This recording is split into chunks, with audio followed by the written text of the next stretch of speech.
Residential property में investment करते समय आपको किन किन बातों को ध्यान रखना है, आज मैं आपको ये विस्तार पूर्वक बताऊंगा। कुछ 17-18 पॉइंट्स होंगे। अगर आपने इन चीज़ों को ध्यान रखा तो आप रेजिडेंशियल प्लॉट्स में कभी भी इन्वेस्टमेंट करते हुए 100% रिटर्न लेके निकलेंगे।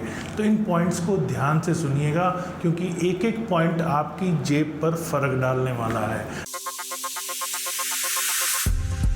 नमस्कार, मैं हूं प्रदीप मिश्रा। तो प्रॉपर्टी मिश्रा शो में आपका स्वागत है। यहां हम आपको प्रॉपर्टी और प्रॉपर्टी मार्केट की हकीकत बताते हैं। नो बकवास, डायरेक्ट काम की बात। चलिए शुरू करते हैं।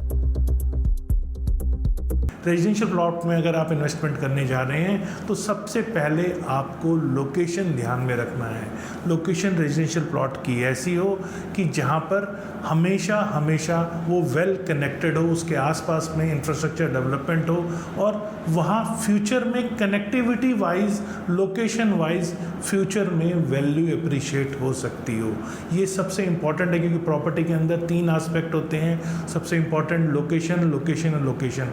तो लोकेशन प्लॉट की अच्छी हो, ये सबसे पहले आप चेक कर लीजिए और उसके बाद ही आप लीजिए। सेकंड इंपॉर्टेंट पॉइंट आता है कि मास्टर प्लान क्या है उस सिटी का, और वहाँ की अर्बन लोकल बॉडी उसको कब तक एग्जीक्यूट करने जा रही है, क्योंकि मास्टर प्लान उस एरिया के फ्यूचर डेवलपमेंट को प्रेडिक्ट करता है। तो आप उस एरिया के मास्टर प्लान को हमेशा स्टडी कर लें कि गवर्नमेंट ने उस एरिया की क्या प्लानिंग की हुई है और उसे कब तक कितना समय लगेगा उसको उस डेवलपमेंट की स्टेज में आने में। तीसरा पॉइंट इंपॉर्टेंट है कि लीगल एस्पेक्ट्स क्या हैं। जब भी आप प्लॉट खरीदने निकलते हैं तो हमेशा उसके लीगल स्टेटस को ज़रूर चेक कर लीजिए इन्वेस्टमेंट करने से पहले, क्योंकि जब तक वो प्रॉपर्टी फ्री नहीं होगी किसी भी टाइप के लीगल डिस्प्यूट से और उसके पास उस प्लॉट के लिए गवर्नमेंट द्वारा नेसेसरी अप्रूवल नहीं होंगे अथॉरिटी से, तो वो प्रॉपर्टी आपकी अप्रूव प्रॉपर्टी के दायरे में नहीं आएगी। और अनअप्रूव प्रॉपर्टी लेने की मैं आपको सलाह नहीं दूंगा। तो अगर प्रॉपर्टी अप्रूव देख रहे हैं आप, तो अथॉरिटी द्वारा उसको लाइसेंस मिला हो, और टाइटल को आप एडवोकेट से सर्च करा लीजिए कि जो बेचने वाला है उसकी आईडी उस टाइटल की ऑनरशिप से मैच कर रही हो। फिर बात करते हैं कि अगर आपने प्रॉपर्टी ली है तो उसका क्लोनाइज़र कौन है। अब वहाँ क्लोनाइज़र गवर्नमेंट भी हो सकती है, प्राइवेट डेवलपर भी हो सकता है। तो जो उसको डेवलप कर रहा है उसकी रेपुटेशन कैसी है। अक्सर देखा जाता है कि अथॉरिटी की प्लॉट्स के अंदर अगर आपने अथॉरिटी से प्लॉट बाय किया है तो वहाँ पे डेवलपमेंट पेस थोड़ा सा लंबा होता है, और प्राइवेट डेवलपर से आपने बाय किया है तो वहाँ पे चूँकि उसे रिकवरी जल्दी चाहिए होती है तो वो वहाँ पे डेवलपमेंट भी वैसे ही फास्ट करता है। तो डेवलपर कैसा है, उसकी रेपुटेशन कैसी है, उस पर पूरा होमवर्क कर लीजिए, क्योंकि अगर उसने प्रीवियसली अच्छे प्रोजेक्ट डिलीवर किए हैं और वहाँ वो प्रोडक्ट क्वालिटी प्रोडक्ट है और आफ्टर सेल सर्विस भी लोगों को दी है, मतलब डेवलपर का अगर ट्रैक अच्छा है तो उस प्रॉपर्टी पे आपको प्रूवन रिकॉर्ड होने के कारण भी अच्छा रिटर्न मिल पाता है। तो आप जब भी डेवलपर की रेपुटेशन की बात आती है तो आप हमेशा प्रीवियस ट्रैक भी देख लेते हैं, और आफ्टर सेल सर्विस भी बहुत इंपॉर्टेंट फैक्टर है, ये भी आप ज़रूर देख लें, क्योंकि प्रोजेक्ट की जब आपने इनिशियल बुकिंग कर दी तो टिल पोजीशन डेवलपर और आपके बीच में एक अच्छा रिलेशनशिप होता है। अगर डेवलपर का CRM अच्छा है तो वहाँ पर आपको बहुत ज़्यादा दिक्कत नहीं आती है, और अगर CRM पुअर है तो पोजीशन तक भी आपको दिक्कत आएगी और पोजीशन के बाद भी दिक्कत आएगी। तो डेवलपर के CRM को, चूँकि वो आफ्टर सेल सर्विस वही आपको हैंडल करता है, तो वो कैसा है वो आप ज़रूर देख लें। फिर फेज़ वाइज डेवलपमेंट डेवलपर कैसे कर रहा है। डेवलपर कोई भी हो सकता है, जैसे मैंने बताया, चाहे वो गवर्नमेंट अथॉरिटी है, चाहे वो प्राइवेट डेवलपर है, वो कैसे कैसे फेज़ वाइज डेवलपमेंट कर रहा है उस पर भी बहुत डिपेंड करता है कि आपकी प्रॉपर्टी फ्यूचर में कितना रिटर्न देगी। तो यहाँ पर आपको फेज़ वाइज डेवलपमेंट हमेशा अच्छा रिटर्न देती है, क्योंकि जैसे जैसे फेज़ वाइज डेवलपमेंट होगी प्राइस पुराने के भी अप्रिशिएट होंगे, क्योंकि नए ज़्यादा रेट पर आ रहे हैं, और डेवलपमेंट भी ग्राउंड पे जब दिखती है पुराने फेजेस की तो डेवलपर्स को भी नया फेज़ बेचने में थोड़ी सी आसानी हो जाती है। फिर बात करते हैं कि डेवलपर और क्लोनाइज़र जो भी है आपका, वो किस तरह फेज़ वाइज अपने प्राइस को बढ़ाने जा रहा है, क्योंकि जब फेज़ वाइज प्रोजेक्ट लॉन्च होता है और फाइनल फेज़ आते आते तक क्लोनाइज़र को एक एवरेज आउट रेट करना पड़ता है। मान लीजिए 10,000 रुपीज़ पर स्क्वायर यार्ड बेचना शुरू किया और फाइनल फेज आते आते उसने 50,000 रुपीज़ पर स्क्वायर यार्ड रेट कर दिया, तो उसका एवरेज रेट 25,000 के आसपास आया। तो 25,000 रुपीज़ एवरेज रेट आउट करेगा, तब उसको एक अच्छा प्रॉफिट नज़र आएगा। तो डेवलपर और क्लोनाइज़र भी हमेशा एक फेज़ वाइज रेट को अप्रिशिएट करते हुए जाते हैं। शुरू में कम प्रॉफिट मिलता है, बाद में ज़्यादा प्रॉफिट मिलता है, तो एवरेज आउट प्रॉफिट करके वो अपना प्लान करते हैं। फाइनेंशियल प्लानिंग ऐसी ही होती है, इसमें कोई नई चीज़ नहीं है। तो यहाँ पर आपको फेज़ वाइज डेवलपमेंट कैसे कैसे हो रही है, प्राइस कैसे कैसे फेज़ वाइज रिवाइज होंगे, ये आपको ज़रूर देखना है। फिर एमिनिटीज़ वहाँ क्या क्या प्रोवाइड की जा रही हैं, जैसे school, hospital, market, transport facility, क्योंकि ये सब भी बहुत इंपॉर्टेंट फैक्टर्स होते हैं। क्योंकि जब तक वहाँ पब्लिक ट्रांसपोर्ट नहीं होगा, मार्केट नहीं होगा, हॉस्पिटल नहीं होगा, स्कूल नहीं होगा, शॉपिंग एरिया, छोटे मोटे सारे एरिया वहाँ पे नहीं, स्पोर्ट्स एक्टिविटी नहीं होगी, पार्क नहीं होगा, तब तक प्रॉपर्टी में बहुत ज़्यादा अप्रिशिएशन नहीं मिलेगा।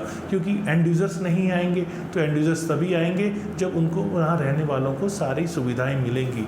तो अगर ये सब चीज़ें हैं तो बहुत अच्छा, नहीं है तो आप उस प्रॉपर्टी को ना बाय करें, क्योंकि वो बहुत अच्छा रिटर्न देने वाली नहीं है। फ्यूचर प्रॉस्पेक्ट्स कैसे हैं उस एरिया के, क्योंकि जब इंवेस्टमेंट करने जा रहे हैं तो वहाँ पर फ्यूचर में ग्रोथ क्या है, डेवलपमेंट क्या है, ये आपको हमेशा देख लेना है।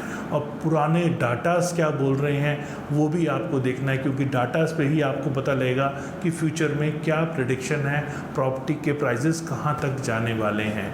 फिर आपका बजट क्या है, ये भी आपको देखना है, क्योंकि बजट के हिसाब से ही आप प्रॉपर्टी बाय कीजिए। बजट के अंदर आप प्रॉपर्टी बाय करेंगे तो आप पे फाइनेंशियल बर्डन किसी टाइप का नहीं पड़ेगा, और फ्यूचर में आप आसानी से उसकी इंस्टॉलमेंट्स भी पे कर पाएंगे। इन्वेस्टमेंट करते टाइम हमेशा आपको ध्यान रखना है कि मुझे कब एंट्री करनी है और कब एग्ज़िट करना है। एंट्री और एग्ज़िट पॉइंट सही होने पर ही प्रॉपर्टी में इन्वेस्टमेंट करें। अगर आपको नहीं पता तो आप किसी एक्सपर्ट से इसकी सलाह ले सकते हैं, क्योंकि अगर आपने गलत टाइम पे एंट्री की तो वहाँ पर प्लॉट हो या कोई भी इन्वेस्टमेंट हो, वो आपको रिटर्न देने वाली नहीं है। तो एंट्री पॉइंट इन्वेस्टमेंट के लिए मार्केट का हमेशा सही होना ज़रूरी होता है। फिर जब प्लॉट लेते हैं तो सी लेवल से उसकी दूरी कितनी है, ऊंचाई कितनी है, मतलब ऐसा तो नहीं कि आप 5 फीट गड्ढा खोदें और वहाँ पानी निकल आए। ये सब चीज़ें भी आप ज़रूर देख लीजिए। ऐसा होने पर उस प्रॉपर्टी की वैल्यू कंपैरेटिवली थोड़ा सा प्लस माइनस हो जाती है, तो इसमें आपको नेगोशिएशन में थोड़ी सी आसानी मिलती है। फिर प्लॉट पे कितना एरिया आप कंस्ट्रक्ट कर सकते हैं, FAR क्या है उसकी, ये आपको समझना ज़रूरी है। जैसे अभी आपको पता होगा कि रेजिडेंशियल प्लॉट पे 4 फ्लोर की जगह 3 फ्लोर अलाउ कर दिए हैं। डेंसिटी जो 18 थी उसको 13.5 कर दिया है। तो ऐसे केस के अंदर यहाँ पर आपको डेंसिटी कितनी है, कितने फ्लोर अलाउ हैं, FAR कितनी है, ये सब आपको इससे पता चलता है कि कितना एरिया उस पर आप बना सकते हैं। तो अगर आप फ्लोर वाइज सेल करने का प्लान कर रहे हैं और आपने इस पर होमवर्क नहीं किया तो भी आपको उस पर बहुत अच्छा रिटर्न नहीं मिलेगा। तो ये होमवर्क आपको प्रॉपर्टी बाय करते टाइम पहले कर लेना चाहिए। डायमेंशन प्लॉट के क्या हैं और क्या फेसिंग है यूनिट, जो प्लॉट है कौन सा फेस कर रहा है, वहाँ धूप आती है नहीं आती है, सेटबैक क्या है उसका, प्लॉट के डायमेंशंस क्या हैं। कई बार होता है कि बहुत ज़्यादा फ्रंट नहीं होता, तो वो फ्रंट कितना है, डेप्थ कितनी है, ये सब भी प्रॉपर्टी लेते टाइम आपको ज़रूर देख लेना चाहिए। फिर आपको क्या यूज़ करना है, मान लीजिए आपको कमर्शियल यूज़ करना है, या आप आर्किटेक्ट हैं, आप डॉक्टर हैं, आपको उसके लिए अपने पर्पस के लिए प्रोफेशनल सर्विसेज के लिए यूज़ करना है, तो मेन रोड के ऊपर अगर आपकी प्रॉपर्टी है, बड़ी चौड़ी रोड में प्रॉपर्टी है, तो वहाँ अक्सर देखा जाता है मिक्स लैंड यूज़ के अंदर वो आता है, और वहाँ पर आपको प्रोफेशनल सर्विसेज के लिए छूट होती है। तो प्रॉपर्टी खरीदने से पहले इन चीज़ों को आप ज़रूर चेक कर लें। आप उस एरिए का पर कैपिटा इनकम क्या है, क्योंकि उससे भी एक लिमिट होती है कि इस लिमिट तक प्राइस अप्रिशिएट होगा। अगर पर कैपिटा इनकम अच्छी है, वहाँ लोगों की परचेजिंग पावर अच्छी है, तो आपकी प्रॉपर्टी हायर रेट्स पे भी जाने की संभावना है। लोग उस रेट पे भी प्रॉपर्टी बाय करेंगे और वहाँ अपना आशियाना तराशेंगे। तो ऐसे केस में आपको प्रॉपर्टी ज़्यादा अच्छा रिटर्न देती है। और करंट और फ्यूचर डिमांड क्या है उस पर्टिकुलर लोकेलिटी की, वहाँ आसपास के एरिया में क्या जॉब अपॉर्चुनिटीज़ हैं, फ्यूचर में वहाँ जॉब अपॉर्चुनिटीज़ कितनी आएंगी, वहाँ पे लोगों के रहने के लिए वो पसंदीदा एरिया है या नहीं है, ग्रीन एरिया है या नहीं, क्या वहाँ पे आसपास कहीं ऐसा तो नहीं कि वो इंडस्ट्रियल बेल्ट है। तो ये सब छोटी छोटी चीज़ें हैं जो आपको लेने से पहले देखनी चाहिए और इसी से आपको मार्केट ट्रेंड समझ में आता है और इम्पॉर्टेंट आस्पेक्ट स्टडी करने के बाद ही आप किसी फाइनल कंक्लूजन पे आ सकते हैं। तो प्रॉपर्टी खरीदते टाइम, स्पेशली प्लॉट खरीदते टाइम, ये जो मैंने आज आपको पॉइंट्स बताए 18 टोटल पॉइंट्स है, अगर आपने इनको ध्यान से समझ के और इम्प्लीमेंट करके प्लॉट लिया आपने, तो प्लॉट आपको डेफिनेटली बहुत अच्छा रिटर्न देने वाला है। उम्मीद है आपको मेरा वीडियो पसंद आया होगा। अगर और वीडियो इसी तरह देखना चाहते हैं तो सब्सक्राइब ज़रूर कीजिएगा। वीडियो अच्छा लगा तो लाइक कीजिएगा। फ्यूचर में कैसे वीडियो देखना चाहते हैं ये मुझे कमेंट सेक्शन में बताइएगा। नमस्कार, जय हिंद।